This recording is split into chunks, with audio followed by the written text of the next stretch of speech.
Salut à tous, c'est Maxime de la chaîne Bourse Solutions et on se retrouve aujourd'hui pour l'analyse de la société Apple en ce jour de keynote. L'action s'achète actuellement à 177 dollars. La capitalisation boursière de l'entreprise, donc c'est si vous aviez acheté l'ensemble des actions en circulation, et ben vous auriez à débourser 2 780 milliards de dollars.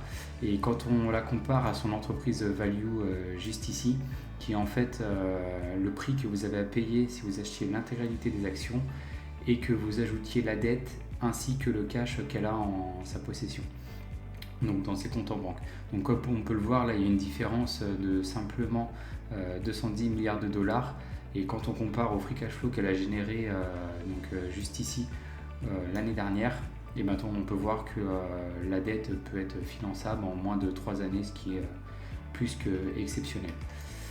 Au niveau des indicateurs de rentabilité, on peut voir que la société a un retour sur ses capitaux investis de 42,8% au cours des 5 dernières années, ce qui est tout simplement phénoménal pour une entreprise. C'est-à-dire que pour chaque euro investi, elle va en récupérer presque 43 centimes. Et on peut voir que l'année dernière, il a même dépassé les 50% pour atteindre les 54%. Donc ce qui est juste incroyable. Nous, ce qu'on va chercher, c'est vraiment un retour sur les capitaux investis supérieur à 12%. Idem pour son retour sur ses capitaux propres et le retour sur ses actifs, où là, pareil, on va aller chercher un rendement de minimum 12%, donc là qui sont largement du coup dépassés par la société. L'entreprise verse un dividende. On peut voir qu'elle a payé cette année presque 15 milliards de dividendes. Mais le dividende, ce qui est important de savoir, c'est est-ce qu'il est pérenne dans le temps. Et donc pour ça, on va le comparer en fait au free cash flow qu'elle a réalisé durant ces 5 dernières années. Et on peut voir ici que le free cash flow des 5 dernières années était de quasiment 87 milliards de dollars. Donc là, on n'est même pas à 25% de payout ratio. Donc ce dividende est pérenne et pourra être augmenté dans le temps sans souci. Au niveau des marges, la société réalise des marges brutes de 43% cette année et des marges nettes du coup aux alentours des 24%, donc ce qui est vraiment un bon point. Nous, ce qu'on va vraiment chercher, c'est des marges nettes supérieures aux 10%. Donc là, ce qu'on peut voir actuellement sur la société, c'est qu'elle est extrêmement bien gérée. On pourra voir ici aussi les ratios de valorisation de l'entreprise sur les bénéfices et sur le free cash flow. Donc des ratios de valorisation relativement élevés, donc aux alentours des 30, là où généralement on va partir du postulat que la moyenne est aux alentours des 15. Donc l'action semble surévaluée, mais tout dépend de son potentiel de croissance. Maintenant du coup, donc, ce qu'on va aller regarder, c'est le chiffre d'affaires de l'entreprise, donc comment il se comporte. Et ce qu'on va vouloir vraiment, c'est que ce chiffre d'affaires soit en croissance d'année en année. Donc on va regarder les 5 dernières années, et comme on peut le voir ici, on est passé des 259 milliards de dollars à 383 milliards de dollars. Donc là, très bon point pour l'entreprise. Ensuite, on va aller voir au niveau de son résultat net. Et là, comme pour la croissance du chiffre d'affaires, on veut que ce résultat net soit en croissance au cours des 5 dernières années, ce qui est le cas ici. Hop, tac, je le mets trop gros. Au niveau de son bénéfice par action, donc là normalement si son résultat net a augmenté au cours des 5 dernières années et que l'actionnaire n'a pas été dilué, le résultat net est censé avoir lui aussi augmenté.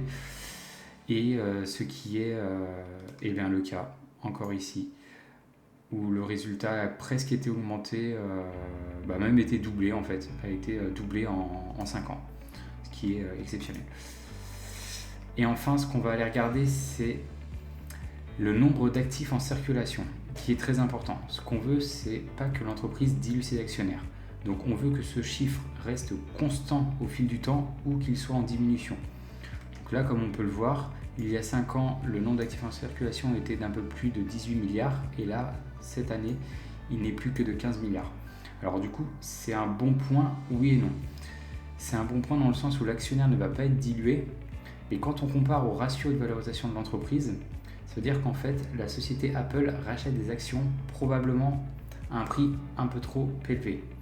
Du coup, en fait, c'est directement votre argent qui est impacté, et donc c'est comme si vous achetiez une action en surévaluation.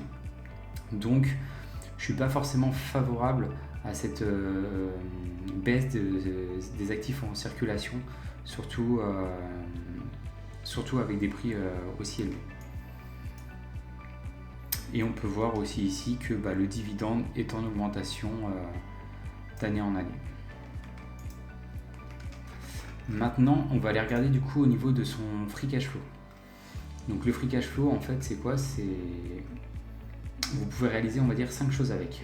Vous pouvez soit payer des dividendes, vous pouvez réinvestir dans la société, vous pouvez payer vos dettes, vous pouvez réaliser des acquisitions, et j'en ai oublié un dernier, je ne sais plus lequel je n'ai pas dit. Donc ce qu'on veut, c'est que le free cash flow soit en croissance d'année en année. Le free cash flow, c'est vraiment l'argent qui va rester à l'entreprise dans ses comptes en banque. Donc, on peut voir ici qu'en 2019, il était de 58 milliards de dollars pour atteindre les un peu plus de 100 milliards de dollars. Donc là, encore une fois, c'est un très bon point. Maintenant, une des dernières choses que nous allons regarder, c'est l'endettement de l'entreprise. En fait, une entreprise fonctionne comme vous et moi. Les entreprises les moins endettées réussiront à passer les crises beaucoup plus facilement que les entreprises avec beaucoup de dettes. Donc si vous voulez éviter que vos entreprises fassent faillite, il va falloir en trouver avec des dettes peu importantes. Et donc ce qu'on veut, en fait, on veut que les dettes à long terme puissent être payées en très peu de temps, on va dire en moins de 5 ans. Donc ce qu'on va faire, en fait, on va prendre la moyenne ici du free cash flow sur ces 5 dernières années, qui est quasiment de 87 milliards de dollars, et on va la multiplier par 5. J'ai fait le calcul juste avant, et donc du coup ça nous donne ici 534 milliards. Ces 534 milliards, qu'est-ce qu'on veut en fait? On veut que la dette à long terme soit inférieure à ces 534 milliards de dollars. Donc du coup on va aller ici, dans son bilan comptable, on va descendre sur sa dette long terme, qui est ici, et comme on peut le voir, on est largement, je vais vous rafficher ici, inférieur à 534 milliards de dollars. Donc la dette de l'entreprise est plus que maîtrisée. Donc comme on peut le voir, l'entreprise semble être pour l'instant de très bonne qualité. Cependant, ce qu'on ne veut pas, c'est payer une société trop cher. Donc, ce qu'on va faire, on va aller déjà regarder ce que pensent les analystes. Comme on peut le voir, il y aurait une croissance ici du bénéfice net par action. Il passerait de 6,19$ à 8,75$. Ça fait une augmentation, on va dire, quand je vois à la grosse, elle est probablement entre 5 et 10%. Et maintenant, au niveau de son chiffre d'affaires, on va aller regarder. On a encore ici, d'après les analystes, une augmentation du chiffre d'affaires au cours des prochaines années. Et allez, grosso modo, ça correspond à une augmentation de, on va dire, dans les 8%.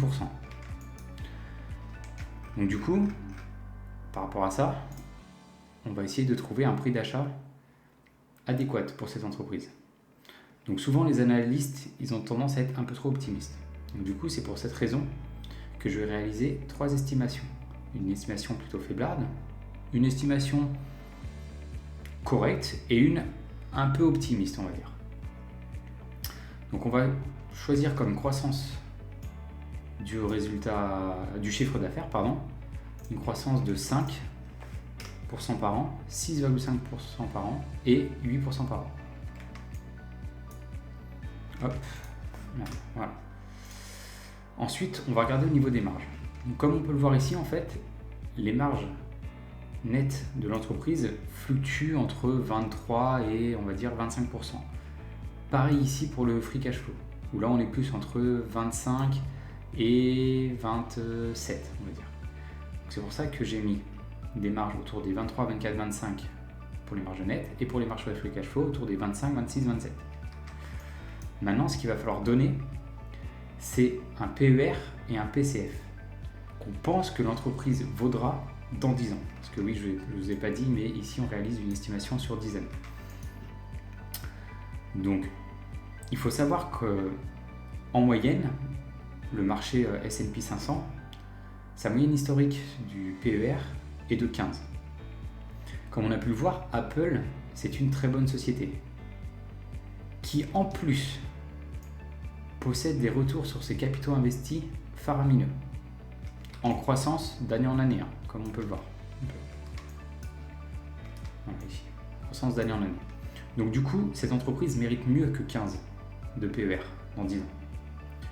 C'est pourquoi je pense que on va partir sur un minimum de 15, mais en lot, dans ses estimations les plus basses, elle mérite même un peu plus. C'est pour ça que je vais attribuer 17, 19 et 21. Ensuite, par rapport à toutes ces estimations que j'ai réalisées, il va falloir qu'on détermine un rendement moyen qu'on souhaite obtenir sur l'action. Vu qu'on réalise du stock picking, donc on va choisir nous-mêmes nos actions, je ne vais pas me contenter d'un rendement en fait de 9 ou 10%, parce que je pourrais l'avoir ce rendement juste en achetant un ETF S&P 500. Donc du coup, je vais demander un rendement un peu plus élevé, ce qui va me permettre d'avoir une marge de sécurité. Donc pour les estimations les plus basses, j'ai mis un rendement de 12%. Pour l'estimation moyenne, un rendement de 13,5% par an. Et pour l'estimation haute, un rendement de 15% par an. Donc qu'est-ce que ça veut dire exactement? Donc, je vais appuyer sur le bouton Analyse. On analyse. Donc, qu'est-ce que ça veut dire actuellement? Tout ce que vous voyez ici. Si l'entreprise réalise au cours des 10 prochaines années les estimations les plus faibles, alors il faudrait payer l'action entre 87 et 95 dollars pour espérer un rendement ici de 12% par an. En revanche, si vous pensez qu'au cours des 10 prochaines années, ce sont les estimations hautes que j'ai mises ici qui vont se réaliser, alors dans ce cas-là, vous pouvez acheter l'action entre 108 et 118 dollars pour espérer un rendement de 15% par an.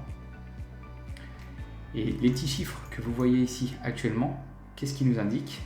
En fait, ils nous indiquent que si vous achetez l'action actuellement à son prix de 177 dollars et que les estimations les plus faibles se produisent, alors vous aurez un rendement par an de 3,56%. Donc clairement, c'est pas ce qu'on veut. Dans les estimations la plus OK, on va dire, un rendement de 6,47%. Donc c'est encore bien trop faiblard. Et dans les estimations les plus hautes, donc avec les 8% par an de croissance du chiffre d'affaires, des marges sur les free cash flow de 27%, et en estimant un PER de 21 dans 10 ans, alors dans ce cas-là, vous réaliseriez un rendement de 9,35% par an. Donc ce qui est juste à matcher en fait avec les performances du marché. Donc personnellement, moi, ce que je vais faire, c'est que Apple, c'est une société incroyable. Cependant, elle est à mes yeux surévaluée. Donc je vais juste en fait attendre que l'entreprise baisse, le prix de l'action baisse avant de rentrer en position. Donc moi en fait, je me suis mis une alerte ici à 105 dollars pour rentrer en position sur l'action. Donc voilà, donc c'était tout pour cette analyse de l'entreprise Apple.